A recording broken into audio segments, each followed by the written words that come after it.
Kita lanjutkan perbincangan dengan Pak Rosan. Pak Rosan, kalau 3% itu skenario terburuk, apakah akan terjadi krisis seperti tahun 98? Kalau 98 kan konstruksinya sampai berapa? Kalau nggak salah 13% minusnya. Ya. Kalau ini sih enggak, tapi banyak analis mulai menyampaikan bahwa ini di beberapa negara bisa ada technical global resesi karena pertumbuhannya sudah 2 kali berturut-turut menurun.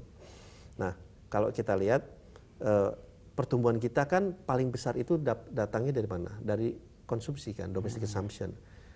Normalnya biasanya itu hampir 55-56% dari total pertumbuhan kita. Baru kemudian 31-32% dari investasi.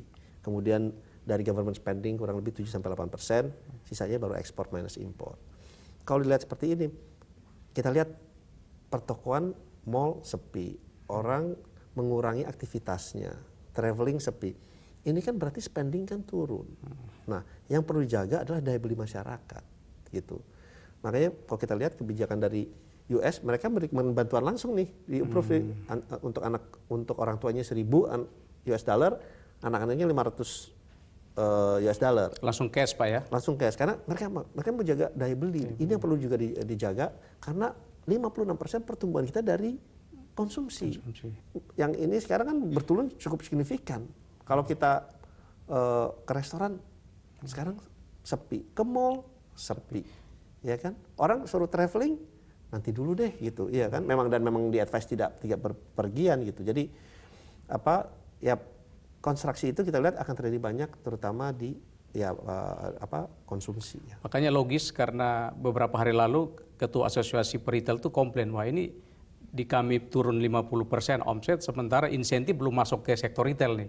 Ya betul, makanya kita minta ini mesti diperluas secara keseluruhan, tidak hanya bisa di sektor manufacturing. Ya. Jadi insentif itu harus diberikan kepada industri keseluruhan. Ini kena, boleh dibilang ini hampir bilang langsung tidak langsung, hampir kena di semua industri. Nah, usulan diperluas ini sudah sampai ke Presiden, Pak? Waktu itu kita sudah sampaikan usulan ini ke Pak Menko dan ke kementerian-kementerian terkait. Saya memang minggu lalu saya ketemu Presiden, awal minggu lalu kita akan bertemu lagi untuk menyampaikan usulan-usulan tambahan ini gitu. Tapi secara tertulis kita sudah mulai sampaikan. Menurut pandangan Pak Rosan, Pak Presiden merasa bahwa situasi saat ini sudah sampai pada titik kritis sehingga perlu dilakukan langkah-langkah yang lebih sigap dan tangkas. Ya, makanya yang saya bilang tadi di awal, we have to prepare for the worst, ya kan? Karena buat pengusaha ini kalau kita udah bisa antisipasi dan kita tahu jatuhnya seperti apa, kita bisa antisipasi. Sekarang kita nggak tahu nih jatuhnya seperti apa kan. Kan makin lama pasar modal seluruh dunia ambruk. Kita udah turun 30% nih. Dari awal tahun, kita 30%. Di negara lain ini turunnya ya 25%. Dan ini nggak pernah kejadian seperti ini. Tadinya banyak yang mengatakan, krisis 2008 lebih parah. Sekarang udah banyak yang bilang, ini kemungkinan akan lebih dalam lagi yang sekarang gitu. Karena semua negara kena.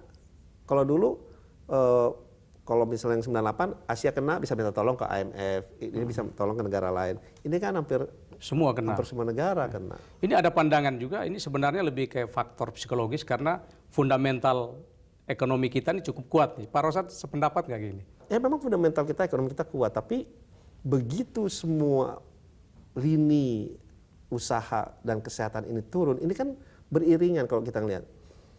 Kesehatannya menurun, begitu ada meningkat, ekonominya juga ikut turun.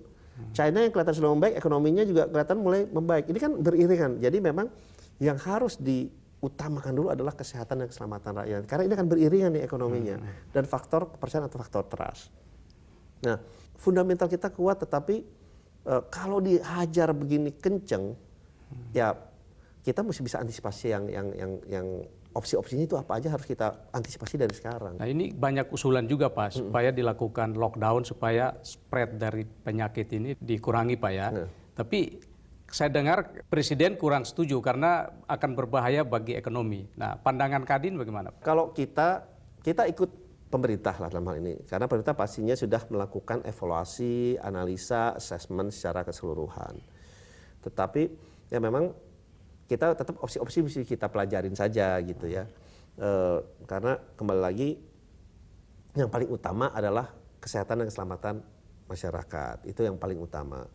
Yang kedua ya ini beriringan dengan perekonomian juga tetap harus berjalan. Jangan sampai ini misalnya berkepanjangan terjadi PHK yang berkembang, itu juga. Jadi menurut kami sih opsi-opsi tetap harus dipelajarin semuanya gitu. Memang karakteristik negara beda-beda, kita harus mempelajari dari semua sisi. Tapi inilah saya serahkan pemerintah, tapi semua opsi harus kita pelajarin dan kita akses secara keseluruhan. Kita bahas segmen berikut. Pemirsa, tetaplah di Special Interview. Ini apa yang sudah dilakukan oleh dunia usaha untuk membantu secara konkret dari hanya meminta insentif? Kita berikan ini secara besar-besaran sih, masif gitu. Jadi kita akan terutama ingin membantu dari ya supaya masyarakat semua bisa dites lah gitu ya. Karena kalau dibilangnya ini kan musuh yang tidak terlihat.